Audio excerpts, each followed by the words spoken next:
सर्वमंगल मांगल्ये शिवे सर्वार्थ साधिके शरण्य त्र्यंबके गौरी नारायणी नमोस्तुते। माता रानी की जय। प्रिय भक्तजनों, आप सभी को मासिक दुर्गा अष्टमी की बहुत बहुत शुभकामनाएं। माता रानी की कृपा आप सभी पर सदैव बनी रहे। प्रिय भक्तों, हर महीने शुक्ल पक्ष की अष्टमी तिथि के दौरान दुर्गा अष्टमी का व्रत किया जाता है। इस दिन श्रद्धालु दुर्गा माता की पूजा करते हैं और उनके लिए पूरे दिन का व्रत करते हैं। मुख्य दुर्गा अष्टमी, जिसे महाअष्टमी कहते हैं, वह आश्विन माह में 9 दिन की शारदीय नवरात्रि उत्सव के दौरान पड़ती है और संस्कृत की भाषा में दुर्गा शब्द का अर्थ होता है अपराजित, अर्थात जो किसी से भी कभी पराजित नहीं हो, और अष्टमी का अर्थ होता है 8वां दिन।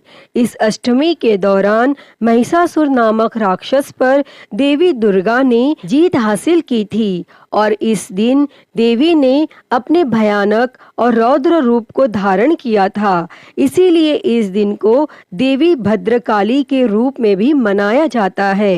इस दिन का महत्व इसलिए और बढ़ जाता है क्योंकि इस दिन दुष्ट और क्रूर राक्षसों को उन्होंने मारकर सारे ब्रह्मांड को भय मुक्त किया था। और इस दिन जो भी पूरी भक्ति और श्रद्धा से पूर्ण समर्पण के साथ दुर्गा अष्टमी का व्रत करते हैं, उनके जीवन में खुशी और अच्छे भाग्य का आगमन होता है। प्रिय भक्तों, मासिक दुर्गा अष्टमी की व्रत कथा सुनने से पहले माँ दुर्गा पर भक्ति भाव रखने वाला एक उनके परम भक्त की एक छोटी सी कहानी सुनते हैं। यह कहानी एक सुखद गांव की है जहां एक विशेष रूप से भक्ति भावना रखने वाला शक्ति पूजक रहता था जिसका नाम धनुष था। धनुष ने अपने गांव में दुर्गा पूजा को बड़ी श्रद्धा भाव से मनाने का आयोजन किया। उसने अपनी पूरी संपत्ति से इस पूजा की व्यवस्था की और सभी गांव वालों को आमंत्रित किया। और दुर्गा अष्टमी के दिन धनुष ने माँ दुर्गा को विशेष रूप से आमंत्रित किया और उनसे अपने गांव और उसके लोगों की रक्षा करने का वचन लिया। उसने एक उच्च स्थान पर शक्ति पूजन का आयोजन किया और वहां पर माँ दुर्गा की मूर्ति स्थापित की। धनुष ने समुद्र से प्राप्त किए गए सुंदर रत्नों से संजीवनी अभिषेक किया और माँ की कृपा के लिए प्रार्थना की और माँ दुर्गा ने धनुष की भक्ति को प्रसन्नता से स्वीकार किया और उसको आशीर्वाद दिया। और उसी समय गांव में आक्रमणकारी राक्षस बुरी शक्तियों ने आक्रमण किया और धनुष ने अपनी शक्ति का दिखावा करते हुए माँ दुर्गा की कृपा से उन्हें पराजित किया। गांव में शांति और सुरक्षा की स्थिति स्थापित हुई और धनुष ने अपनी भक्ति और आस्था के साथ माँ दुर्गा का आभास किया। अतः प्रिय भक्तों, इस कथा से हमें यह सीखने को मिलता है कि माँ दुर्गा की भक्ति और आस्था से भरा हृदय हमें समस्त संघर्षों से पार करने में सहायक हो सकता है और उनका आशीर्वाद हमें सदैव प्राप्त रहेगा। और जो कोई भी मनुष्य मासिक दुर्गा अष्टमी का व्रत करते हैं तो यह व्रत तब पूरा माना जाता है जब वह मासिक दुर्गा अष्टमी की व्रत कथा को पढ़ते अथवा सुनते हैं। आप सभी प्रेम से बोलिए माता रानी की जय। पौराणिक मान्यताओं के अनुसार प्राचीन काल में असुर दंभ को महिषासुर नाम के एक पुत्र की प्राप्ति हुई थी, जिसके भीतर बचपन से ही अमर होने की प्रबल इच्छा थी। अपनी इस इच्छा की पूर्ति के लिए उसने अमर होने का वरदान हासिल करने के लिए भगवान ब्रह्मा जी की घोर तपस्या आरंभ की और महिषासुर द्वारा की गई इस कठोर तपस्या से भगवान ब्रह्मा जी प्रसन्न हुए और उसे मनचाहा वरदान मांगने को कहा। और ऐसे में महिषासुर, जो सिर्फ अमर होना चाहता था, उसने ब्रह्मा जी से वरदान मांगते हुए खुद को अमर करने के लिए उन्हें बाध्य कर दिया। परंतु भगवान ब्रह्मा जी ने महिषासुर को अमरता का वरदान देने की बात यह कहते हुए टाल दी कि जन्म के बाद मृत्यु और मृत्यु के बाद जन्म निश्चित है, इसीलिए अमरता जैसी किसी बात का कोई अस्तित्व नहीं है। और जिसके बाद भगवान ब्रह्मा जी की बात सुनकर महिषासुर ने उनसे एक अन्य वरदान मांगने की इच्छा जताई और कहा कि ठीक है स्वामी, यदि मृत्यु होना तय है तो मुझे ऐसा वरदान दे दीजिए कि मेरी मृत्यु किसी स्त्री के हाथ से ही हो।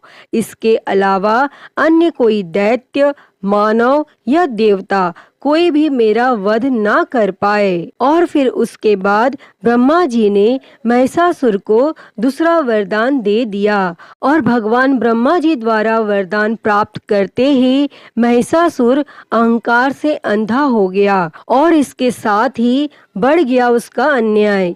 मौत के भय से मुक्त होकर उसने अपनी सेना के साथ पृथ्वी लोक पर आक्रमण कर दिया। इससे धरती पर चारों तरफ से तबाही मच गई। उसके बल के आगे समस्त जीवों और प्राणियों को नतमस्तक होना ही पड़ा, जिसके बाद पृथ्वी और पाताल को अपने अधीन करने के बाद अहंकारी महिषासुर ने इंद्रलोक पर भी आक्रमण कर दिया, जिसमें महिषासुर ने इंद्रदेव को पराजित कर स्वर्ग पर भी कब्जा कर लिया।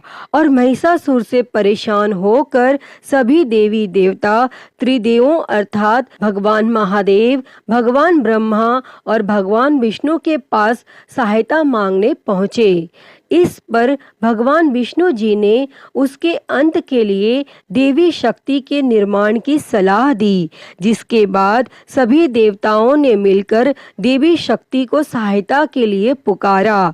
और इस पुकार को सुनकर सभी देवताओं के शरीर में से निकले तेज ने एक अत्यंत ही खूबसूरत सुंदरी का निर्माण किया और उसी तेज से निकली माँ आदि शक्ति, जिसके रूप और तेज से सभी देवता भी आश्चर्यचकित हो गए। और त्रिदेवों की मदद से निर्मित हुई देवी दुर्गा को हिमवान ने सवारी के लिए सिंह दिया और इसी प्रकार वहां मौजूद सभी देवताओं ने भी मां को अपने एक एक अस्त्र शस्त्र सौंपे।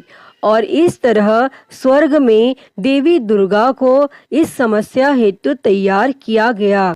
और माना जाता है कि देवी का अत्यंत सुंदर रूप देखकर महिषासुर उनके प्रति बहुत ही आकर्षित होने लगा और उसने अपने एक दूत के जरिए देवी माँ के पास विवाह का प्रस्ताव तक पहुँचाया। और अहंकारी महिषासुर की इस ओछी हरकत ने देवी भगवती को अत्यधिक क्रोधित कर दिया और जिसके बाद ही माँ ने महिषासुर को युद्ध के लिए ललकारा।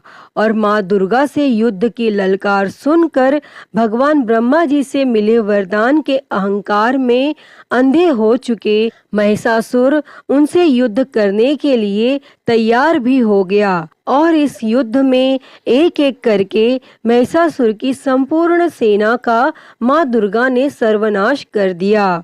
और इस दौरान माना यह भी जाता है कि यह युद्ध पूरे 9 दिनों तक चला, जिस दौरान असुरों के सम्राट महिषासुर ने विभिन्न रूप धरकर देवी माँ को छलने की कई बार कोशिश की, लेकिन उसकी सभी कोशिश आखिरकार नाकाम रही और देवी भगवती ने अपने चक्र से इस युद्ध में महिषासुर का सिर काटते हुए उसका वध कर दिया। अंततः इस तरह देवी भगवती के हाथों महिषासुर की मृत्यु संभव हो पाई। और माना जाता है कि जिस दिन माँ भगवती ने स्वर्गलोक, पृथ्वी लोक और पाताल लोक को महिषासुर के पापों से मुक्ति दिलाई, उस दिन से ही दुर्गा अष्टमी का पर्व प्रारंभ हुआ।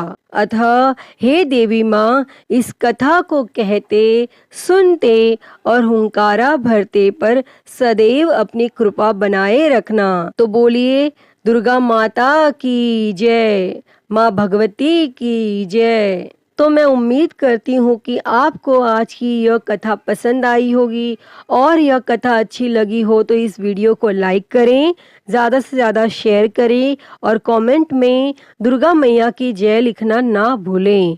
और हरिहर भक्ति चैनल को सब्सक्राइब कर नोटिफिकेशन बेल को ज़रूर ऑन कर लें। हर हर महादेव। धन्यवाद।